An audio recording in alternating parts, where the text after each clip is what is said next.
بسم الله الرحمن الرحيم. الممتحنه مبارکه سوره چې د قران عظیم او شان شپږمه سوره ده په مدینه منوره کې را نازله شوې ده. دیارلس مبارک آیاتونه لري. تلاوت او پښتو ترجمه یې لومړی آیت څخه اورئ. بسم الله الرحمن الرحیم. د الله په نوم چې ډیر زیات مهربان پورا رحم لرونکی دی. يا أيها الذين آمنوا لا تتخذوا عدوي وعدوكم أولياء تلقون إليهم بالمودة وقد كفروا بما جاءكم من الحق يخرجون الرسول وإياكم أن تؤمنوا بالله ربكم إن كنتم خرجتم جهادا في سبيلي وابتغاء مرضاتي تسرون إليهم بالمودة وأنا أعلم بما أخفيتم وما أعلنتم ومن يفعله منكم فقد ضل سواء السبيل. هو کسانو چې ایمان مراوړای دی که تاسو زما په لار کې د جهاد کولو لپاره او زما د رضا د ګټلو په خاطر وطن پریخه او له کورونو څخه وتلی نو زما او خپل دښمنان دوستان منی سي تاسو له هغوی سره دوستانه اچوي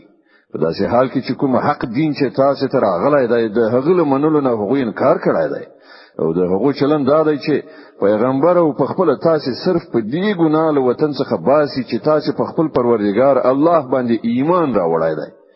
تاسو په پټه هغوی ته دوستانه پیغامونه لیږي په داسې حال کې چې تاسو په پټه کوي او چې په ښکاره کوي په هر څه زه پوهیږم. هر څوک چې له تاسو نه داسې وکړي هغه په یقیني توګه له سمې لارې نه بېلارې شو. إن يثقفوكم يكونوا لكم أعداء ويبسطوا إليكم أيديهم وألسنتهم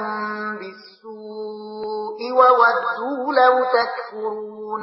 د هغو چلن خدا دی چې پر تاسو بریالي شي نو د تاسو سره دښمنی وکړي او په لاسونو او ژبو سره درته آزار درکړي.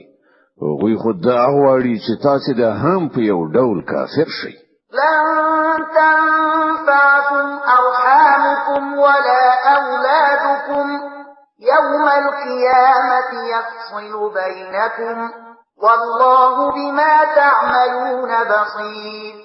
د قیامت په ورځ به نستاسي خپل وی څه په کار درشي نستاسي اولادونه په هغه ورځ به الله ستاسي ترمنځ بیلتون راولي او همغه ستاسي د عملونو لیدونکی دی. قد كانت لكم أسوة حسنة في إبراهيم والذين معه إذ قالوا لقومهم إنا براء منكم ومما تعبدون من دون الله كفرنا بكم وبدا بيننا وبينكم العداوة والبغضاء أبدا حتى تؤمنوا بالله وحده إلا قول إبراهيم لأبيه لأستغفرن لك وما أملك لك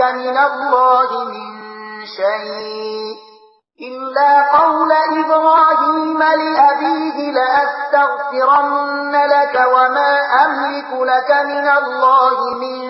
شيء ربنا عليك توكلنا وإليك أنبنا وإليك المصير.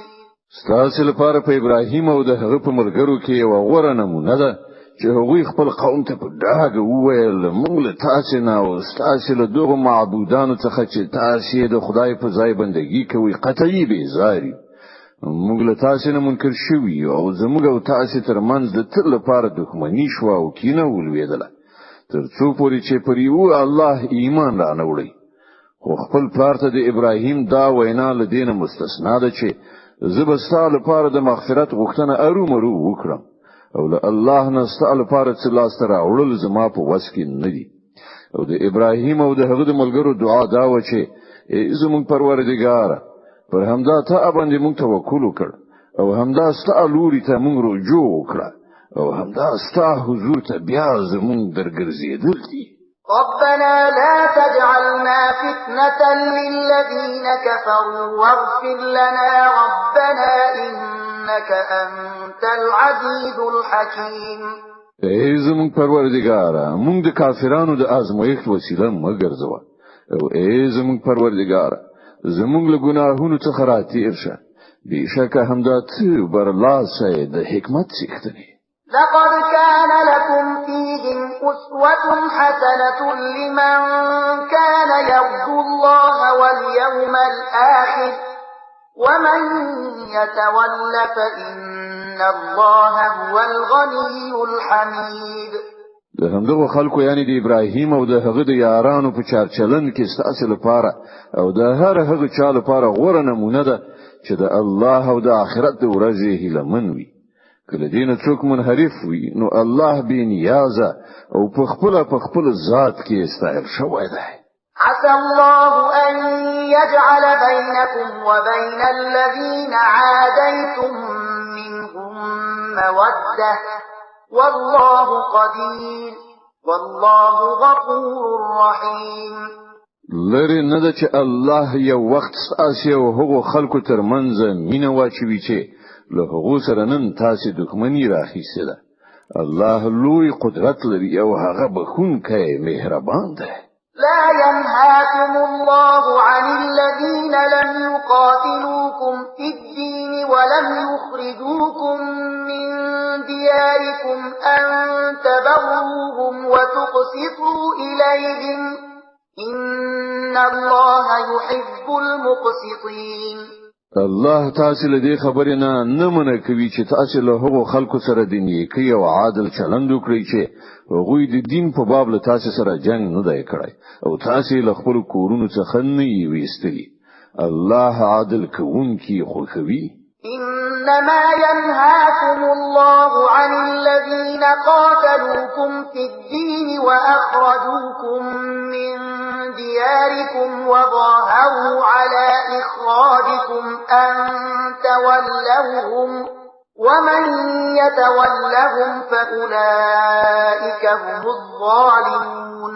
هغه چې کومې خبرې نه تاسو منع کوي هغه دا ده چې تاسو له هغو خلکو سره دوستي وکړئ چې هغوی له تاسو سره د دین په معاملې کې جنگیدلي دي او تاسو له خپل کورونو نه ویستلی او تاسو په ویستلو کې یو د بل ملاتړ کړای دی. له هغو سره چې کوم کسان دوستي وکړي هغوی ظالمان دي. يا أيها الذين آمنوا إذا جاءكم المؤمنات مهاجرات فامتحنوهن الله أعلم بإيمانهن فإن علمتموهن مؤمنات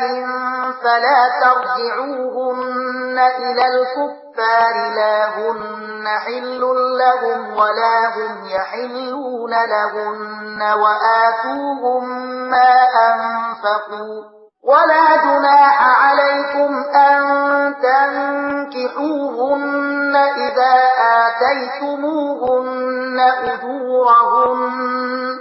ولا تمسكوا بعصم الكوافر واسألوا ما أنفقتم وليسألوا ما أنفقوا ذلكم حكم الله يحكم بينكم والله عليم حكيم. ای مؤمنانو کله چې مؤمنه خزه هجرت وکړي تاسو ته راشي او د هغو د مسلمانۍ تحقیق وکړي او د هغو د ایمان په حقیقت باندې الله خپوهي یا کله چې تاسو ته معلومه شي چې هغوی مؤمنی دي نو هغوی بیرته کافرانو ته مليږي نه هغوی د کافرانو لپاره روا دي او نه کافران د هغوی لپاره روا دي. د هغو کافرو میړونو چې کوم مہر هغو ته ورکړیو هغه هغو ته بیرته ورکړي او له هغو سره په نکاح کولو کې پر تاسو څه ګناه نشته کله چې تاسو د هغو مہر هغو ته ورکړي او تاسو په خپل هم کافر خځې په خپل نکاح کې مساتي. کوم مہر چې تاسو خپل کافرو میرمنو ته ورکړیو هغه تاسو بیرته وغواړي او کوم مہر چې کافرانو خپل میرمنو ته ورکړیو هغه دې هغه بیرته وغواړي دا د الله حکم دی هغه ستاسو ترمنځ فیصله کوي او الله په او د حکمت خاوند دی وَإِن فَاتَكُمْ شَيْءٌ مِّنْ أَزْوَاجِكُمْ إِلَى الْكُفَّارِ فَعَاقَبْتُمْ فَآتُوا الَّذِينَ ذَهَبَتْ أَزْوَاجُهُم